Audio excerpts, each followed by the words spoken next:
You are learning from Multisensor Studio. Recently, Israel seems to be preparing to launch a high-intensity military operation with the goal of fully occupying the Gaza Strip.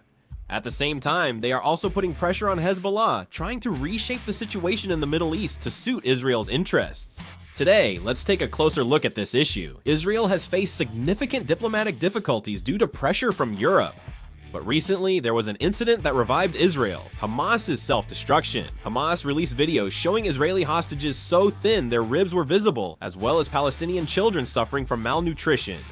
It appears their goal was to expose the atrocities in Gaza and urge Israel to engage in ceasefire talks. However, the Israeli hostages held by Hamas for over 660 days have become a significant problem.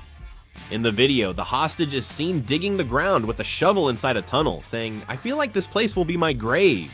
He stated that he hadn't eaten for several days. The problem is that this has sparked anger among Israelis. I don't know what they were thinking when they uploaded this video, but the footage released by Hamas ended up having the opposite effect. Israel signaled plans to escalate attacks on Gaza right after this video was posted. Prime Minister Netanyahu expressed shock at the horrific footage and asserted he would not be influenced by intentional false propaganda. Israel has shown its determination to rescue the hostages by intensifying its offensive rather than compromising. Israel's sole objective was to utterly dismantle Hamas, secure the hostages' release, and demilitarize Gaza. After the video was uploaded, Prime Minister Netanyahu quickly called a cabinet meeting and reportedly solidified plans to expand the military operation. Israel had been negotiating a ceasefire with Hamas under United States mediation, but talks stalled. Hamas then filmed a propaganda video using Israeli hostages, naturally angering Israel.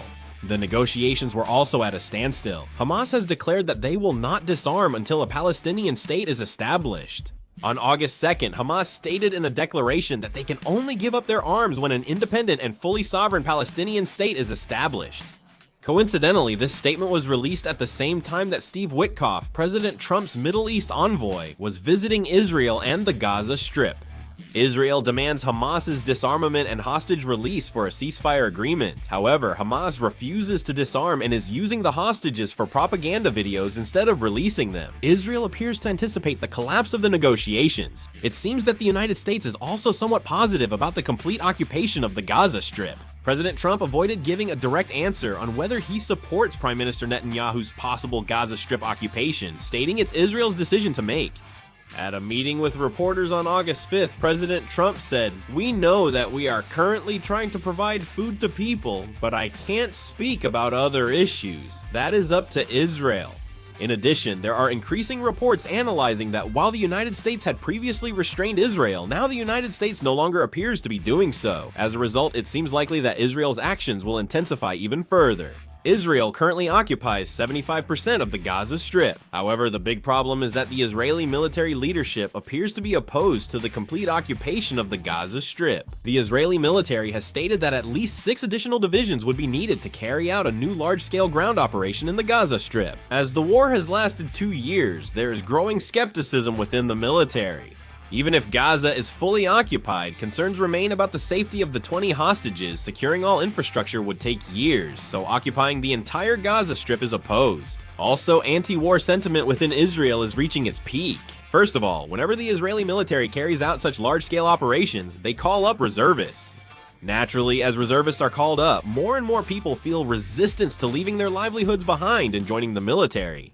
Also, 600 people, including former Israeli Mossad chiefs and military leaders, sent a letter to President Trump asking him to pressure Israel to end the war in Gaza.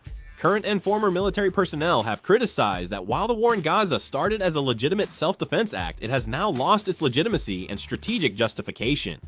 They also protested, asking why the war must go on after the military goals were met. The economic costs are also enormous. Armored operations led by Gidouan, which began in May, are estimated to cost 10 trillion won, with the number of mobilized reservists doubling from 50,000 to 100,000. Costs are expected to rise further. No matter how much Israel is a Jewish state in the short term, this structure inevitably creates a burden. Despite this, Prime Minister Netanyahu is weighing the expansion of the Gaza Strip conflict. Prime Minister Netanyahu announced via cabinet meeting that he will hold a security cabinet meeting in 2 weeks to discuss the direction of military operations to achieve war objectives in Gaza. He also appears to be trying to dismiss military officials who oppose expanding the war. It seems like he is determined to continue expanding the war no matter what. Of course, that doesn't mean that all citizens are against the war.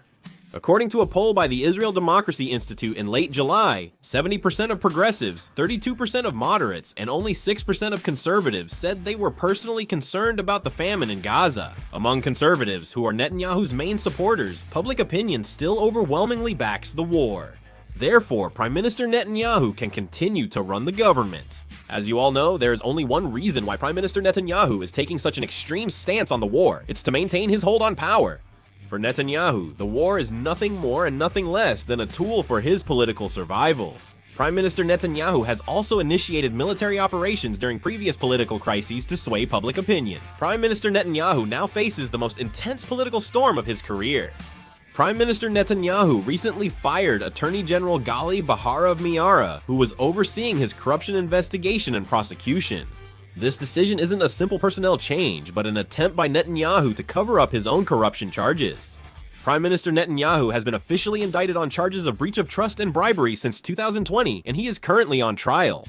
Recently, however, the situation has been increasingly unfavorable for him. Public opinion domestically and internationally has turned against him, and tensions with his coalition partners have been rising. But a good way to overcome this crisis is, in fact, war. The war certainly broke out as a result of Hamas's acts of terror. As the war goes on, public opinion centers on security, and governments are seldom shaken during security crises.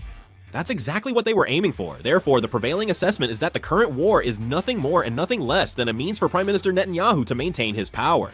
Of course, we can't deny that Israel's security has become safer because it has struck its neighboring countries. Israel also pressured Lebanon, demanding the disarmament of Hezbollah. Hezbollah agreed to a ceasefire with Israel in November 2024. They suffered immense damage from the ongoing Israel war and incidents like beeper bombings. As a result, Hezbollah's influence within Lebanon has weakened. The United States and Lebanon are trying to disarm Hezbollah, but there has been little progress. Joseph Aoun, Lebanon's president, has formally called for Hezbollah to disarm. In his Armed Forces Day speech, Lebanese President Joseph Aoun said all armed groups, including Hezbollah, must surrender their weapons to the government. He also emphasized that expanding sovereignty over all Lebanese territory is aimed at restoring the trust of the international community. Israel has continued to pressure Lebanon, stating that it will carry out military operations if Hezbollah is not disarmed. The problem is that Hezbollah is not giving in easily. Naim Qassem, the leader of Hezbollah, firmly stated his resolve not to surrender to Israel, saying those who demand disarmament, whether domestically in the Arab world or internationally, are effectively asking Hezbollah to hand over their weapons to Israel. Hezbollah also stated that they will not disarm because they need to continue responding to Israel's attacks. They also warned that if Israel launches a large-scale attack on Lebanon, they will start a new war. Currently, the Israeli military has established 5 outposts in southern Lebanon and has not withdrawn yet. Prime Minister Netanyahu, currently facing a political crisis due to corruption investigations, may launch an attack on Hezbollah if he decides to do so. Lebanon is in a tough spot. While Hezbollah's power in the country has waned, it remains a significant force.